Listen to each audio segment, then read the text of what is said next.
तो आज की कथा धन की सबसे अच्छी गति यानी कि दान पर आधारित है। मैं आपको एक किस्सा सुनाऊंगा दुनिया के सबसे बड़े दानी का। महाभारत के समय की बात है। महाराज युधिष्ठिर ने अपना नया राज्य बनाया था, इंद्रप्रस्थ, आप जानते हैं। और महाराज युधिष्ठिर सत्य और धर्म के मार्ग पर चलने वाले एक आइडियल किंग, एक आदर्श राजा, बहुत दान किया करते थे। जो आ जाए सामने, जो मांगे, महाराज युधिष्ठिर के द्वार से कोई खाली नहीं जाता था। धीरे धीरे महाराज का यश फैलने लगा, प्रसिद्धि फैलने लगी। अच्छाई और प्रसिद्धि के साथ साथ बुराई भी चलती है। लेकिन युधिष्ठिर भी मनुष्य थे, बहुत सारा दान करते थे और चारों तरफ दरबारी गुणगान में लगे रहते थे। वे युधिष्ठिर से कहते, साहब, संसार में आपसे बड़ा कोई दानी नहीं है, बाकी सब बेकार है। एक दिन राज दरबार में चर्चा चल रही थी कि सबसे बड़ा दानी कौन। सब एक सुर में बोले, आप महाराज, महाराज युधिष्ठिर। लेकिन उसी सभा में इस संसार को संचालित करने वाले भुवन मोहन कन्हैया भी बैठे थे।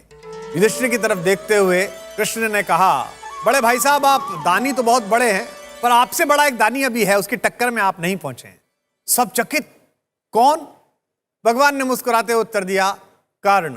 महाराज युधिष्ठिर ने कहा, द्वारिकाधीश, आपकी इच्छा ही हमारे लिए आज्ञा। आप ठीक कहते हैं तो सही ही कहते होंगे, लेकिन मुझे नहीं लगता कि दान देने में मैं कर्ण से थोड़ा कम हूं।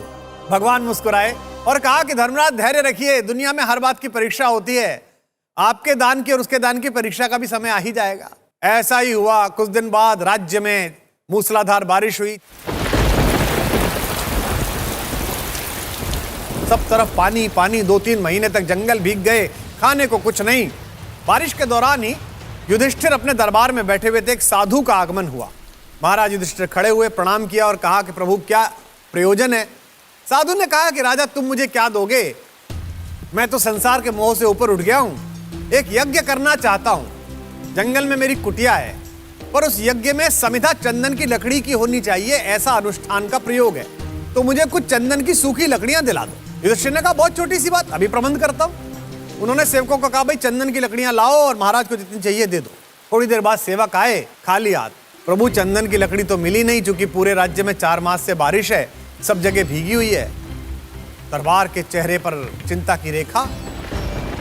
महाराज युधिष्ठिर ने परिस्थिति भापी और कहा कि भाई ऐसा करो, जो हमारे महल में चंदन की लकड़ियां रखी होंगी प्रयोग के लिए, वो ला के दे दो। तो पता चला साहब, वो तो सब खत्म हो गई। तो महाराज युधिष्ठिर ने क्षमा चाहते हुए कहा कि साधु महाराज, मैं आपसे क्षमा चाहता हूं कि मैं आपको आपका दान नहीं दे पा रहा हूं। साधु ने कहा, कोई बात नहीं। तभी भुवन मोहन कन्हैया बोले कि सुनिए महाराज, इनसे बड़ा एक दानी थोड़ा आगे रहता है, कर्ण नाम है उसका, जरा उससे मिल लीजिए, हो सकता है आपकी बात पूरी हो जाए। साधु ने कहा, ठीक है, सुना तो उनके बारे में, वहां चला जाता हूं। अब जब चलने लगा तो युधिष्ठिर के दिमाग में बड़ा खलल पैदा हुआ। उसने कहा, आपने कह तो दिया, जब कहीं है ही नहीं चंदन की लकड़ी, तो कर्ण कहां से देगा? हम और आप भी चलते हैं। तो दोनों वेश बदलकर उसके पीछे पीछे चले। पहुंचे तो वहां साधु ने कर्ण से कहा, महाराज, मुझको चंदन की लकड़ियां चाहिए, ताकि मैं यज्ञ करना चाहता हूं। कर्ण ने अपने सेवकों से कहा, भाई चंदन की लकड़ी लाओ। सेवक बोले, जी जंगल में बारिश है, यानी कि वहीं खड़े हैं जहां युधिष्ठिर खड़ा था। अब साधु ने कहा, ठीक है महाराज, यहां से भी खाली हाथ लौट जाता हूं। कर्ण ने खड़े होकर मुस्कुराते हुए कहा, कर्ण के द्वार से मांगने वाला खाली हाथ लौट जाए, यह संभव नहीं है। दिन निकलना भूल जाए, यह संभव है।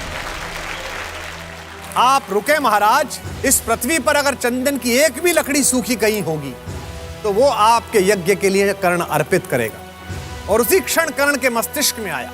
उसने अपने सेवकों से कहा कि सुनो, मैं और महारानी जिस कक्ष में सोते हैं, उस कक्ष के खंबे और छत चंदन की लकड़ी की बनी हुई है। मैं रोज देखता हूं और उसकी सुगंध अनुभव करता हूं। तो मैं आप लोगों को आदेश देता हूं कि मेरे शयन कक्ष के सारे दरवाजे खिड़कियां उतारिए, उसको तोड़ दीजिए, उसकी लकड़ी ले आइए और महाराज को अर्पित कीजिए, ताकि अपना यज्ञ कर सके। यही हुआ। कर्ण का शयन कक्ष ध्वस्त कर दिया गया और वो लकड़ी समर्पित कर दी गई।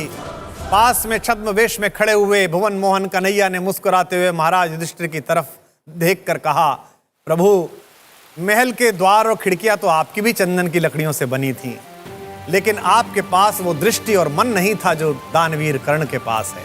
महाराज युधिष्ठिर निशब्द थे। उन्होंने हाथ जोड़कर कृष्ण के सामने क्षमा याचना की और उस समय स्वयं समय ने ही संसार के सबसे बड़े दानी के रूप में कर्ण की घोषणा कर दी। इस कथा का सार यह है कि सबसे बड़ा दान वह नहीं जो आप सहजता से दे सकते हैं। अक्सर लोग अपने घर में काम न आने वाली चीजों को अपने सेवकों में बांट देते हैं। यह कोई दान नहीं है, लेकिन उन सेवकों को जो वो आवश्यकता है जो आपके भी काम आता है, अगर आप अपना काम रोककर उन्हें दे सकते हो, उनकी प्राथमिकता समझकर, तब आप दानी कहलाएंगे। राज्य के चंदन के पेड़ों की लकड़ियां और राजकोष से धन देकर अगर आप चंदन की लकड़ियां किसी साधु को देते हैं तो दानी नहीं कहला सकते। आप अपनी सुविधा को असुविधा में बदलकर, समस्त दायरों से उठकर, अपने शयन कक्ष की खिड़कियां उतारकर, उसकी चौखट तोड़वाकर, उसकी छत तोड़वाकर अगर किसी के यज्ञ को मंगल कर सकते हैं, तभी आप दानवीर कर्ण कहला सकते हैं।